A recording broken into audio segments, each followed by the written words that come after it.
नमस्कार साथियों, आप सभी का स्वागत है आपका अपना चैनल प्राइमरी का न्यूज़ में। दोस्तों 68,500 गलत जिला आवंटन से संबंधित विकास बिकल की पोस्ट, जिसमें उन्होंने इन सारी चीज़ों के बारे में एमआरसी अभ्यर्थी, जनरल अभ्यर्थी, इन सभी अभ्यर्थियों के बारे में उन्होंने जिक्र किया है। तो हम इनकी पोस्ट के बारे में ही एनालिसिस करेंगे और इनकी पोस्ट को ही हम लोग देखेंगे आखिर उन्होंने क्या लिखा है। तो दोस्तों, अगर नए पुराने जो भी हैं चैनल को सब्सक्राइब नहीं किया, चैनल को सब्सक्राइब करते हुए बेल आइकन को प्रेस कर दें ताकि फर्दर कोई अपडेट आए आपको सबसे पहले मिल सके। दोस्तों, इन्होंने ज़िला आवंटन को लेकर कुछ महत्वपूर्ण बिंदुओं पर इस पोस्ट के माध्यम से उन्होंने बात की है और उन पे भी जो आरोप प्रत्यारोप होते आ रहे हैं उनके बारे में भी इन्होंने जिक्र किया है। तो दोस्तों, हम इसके बारे में बात करेंगे। तो दोस्तों, सिंगल बेंच में 2 बार हारे लेकिन उम्मीदें और लड़ना नहीं छोड़ा। डबल बेंच में अपील की, कुछ लोगों ने बहुत बुरा भला लिखा, कुछ की तो दुकान तो हमारे ही बारे में लिखकर चली, लेकिन हमने कभी पलटकर जवाब नहीं दिया क्योंकि आपके कर्तव्य और उनके परिणाम ही आपके जवाब होते हैं। ऐसा नहीं था कि हम लिख नहीं सकते थे या बोल नहीं सकते थे, हम लिखना भी जानते हैं, बोलना भी जानते हैं और बोलती बंद करना भी जानते हैं। इन्होंने सीधे तौर पर उन अभ्यर्थियों के बारे में या फिर उन लोगों के बारे में लिखा है जिन्होंने इन पर टिक्का टिप्पणी करते थे जब ये इन्होंने स्पेशल अपील दायर की जनरल अभ्यर्थियों के लिए, उनके हितों की बात की और डबल बेंच में अपील किए। लेकिन आप देख पा रहे, लेकिन यहाँ लिखकर या बोलकर हमें बेस्ट राइटर या बेस्ट स्पोर्ट्स पर्सन का अवार्ड नहीं लेना है। हमें अपना ज़िला चाहिए, उसके लिए जो उचित लगा किया, कभी अपने कर्तव्य और ईमानदारी से समझौता नहीं किया।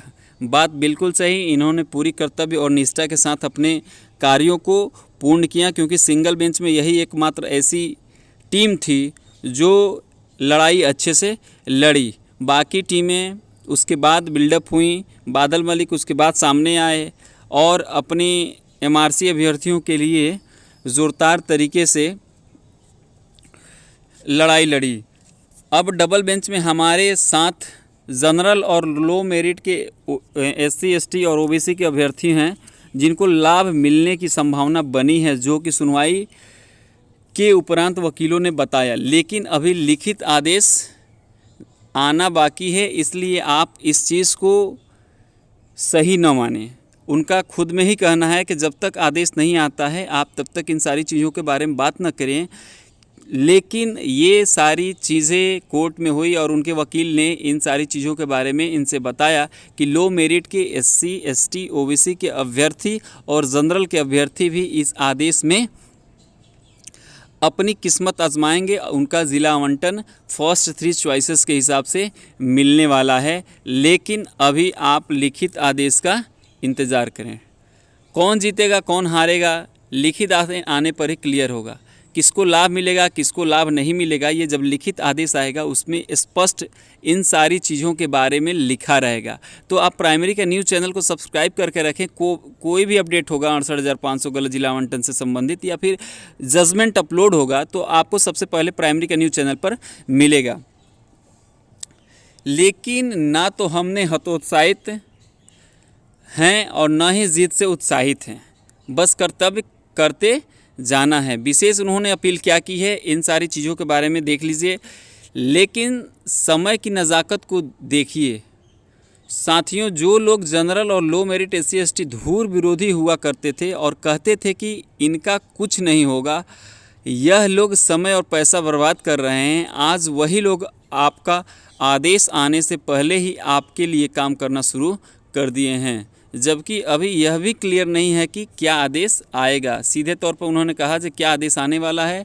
हमें भी पोस्ट के माध्यम से, कमेंट के माध्यम से बहुत से अभ्यर्थियों ने यह पूछा कि लो मेरिट वाले एमआरसी अभ्यर्थियों का क्या होगा, लो मेरिट वाले जनरल अभ्यर्थियों का क्या होगा। तो दोस्तों, अभी आप ज़्यादा चिंतित न हो इन सारी चीज़ों को लेकर जब तक कि कोर्ट का ऑर्डर अपलोड नहीं हो जाता है। जैसा कि विकास बिकल ने भी इन सारी चीज़ों के बारे में बताया कि जब तक ऑर्डर अपलोड नहीं होता तब तक आप किसी भी चीज़ को क्लियर कट ना मारें।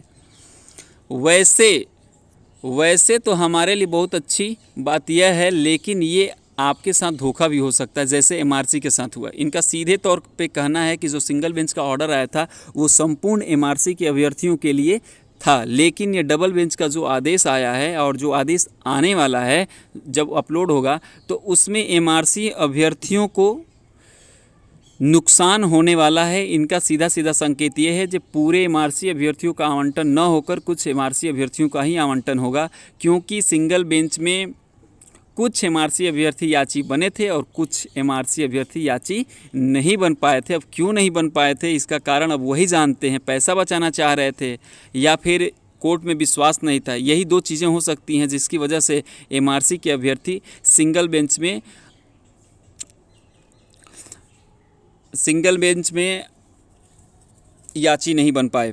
साथियों, यह लोग अपनी टीम बहुत ईमानदारी से किए कार्यों को आगे लग गए हैं। लोग बहुरूपिया हैं जिनका ना ही तो खुद का कोई स्टैंड है और ना ही खुद का कोई वजूद। जिधर कुछ पॉजिटिव दिखता है उधर ये लोग चले जाते हैं। ये एमआरसी अभ्यर्थियों की बात कर रहे हैं सीधे सीधे तौर पर। जिधर उनका मूड बनता है कभी एमआरसी के हित की बात कर देते हैं, कभी एमआरसी स्टैंड जानने का इच्छा है तो हम बता देते हैं हमारा स्टैंड क्लियर है। अगर डबल बेंच में हमारे साथियों को लाभ मिलता है और हम सिंगल बेंच का आदेश एमआरसी याचियों या समस्त एमआरसी के लिए आता है तो तन मन धन से आदेश का अनुपालन कराएंगे। सीधे सीधे तौर पे इन्होंने कहा कि जो एमआरसी याची हैं सिंगल बेंच के, अगर उनके हक में अगर आर्डर आता है या फिर संपूर्ण एमआरसी के हक में आर्डर आता है तो ये आदेश का अनुपालन पूरे तन मन धन से कराएंगे। अगर एमआरसी का सिंगल बेंच का आदेश बदलता है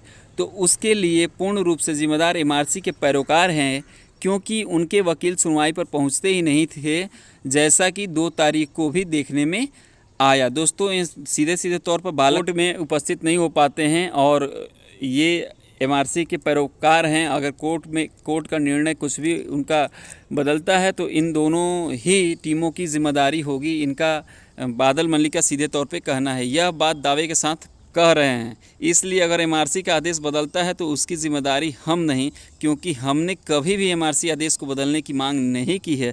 हमने आज तक एमआरसी के साथ साथ डबल बेंच में गए साथियों को भी लाभ मिले यही मांग हमेशा ही इन्होंने किया है। दोस्तों, ये ज़िला आवंटन पीढ़ी विकास विकल्प की टीम द्वारा यह पोस्ट की गई है, जिसमें इन्होंने सीधे तौर पे अपने विपक्षियों या फिर बादल मलिक और रियल टीम पर इन्होंने सीधे सीधे हमला बोला है। तो दोस्तों, आप प्राइमरी का न्यूज़ चैनल को सब्सक्राइब करके रखें ताकि कोई भी अपडेट होगा आपको सबसे पहले इसी चैनल पर मिलेगा। तो दोस्तों, अगर ये वीडियो अच्छा लगा तो लाइक शेयर सब्सक्राइब करना बिल्कुल भी ना भूलें।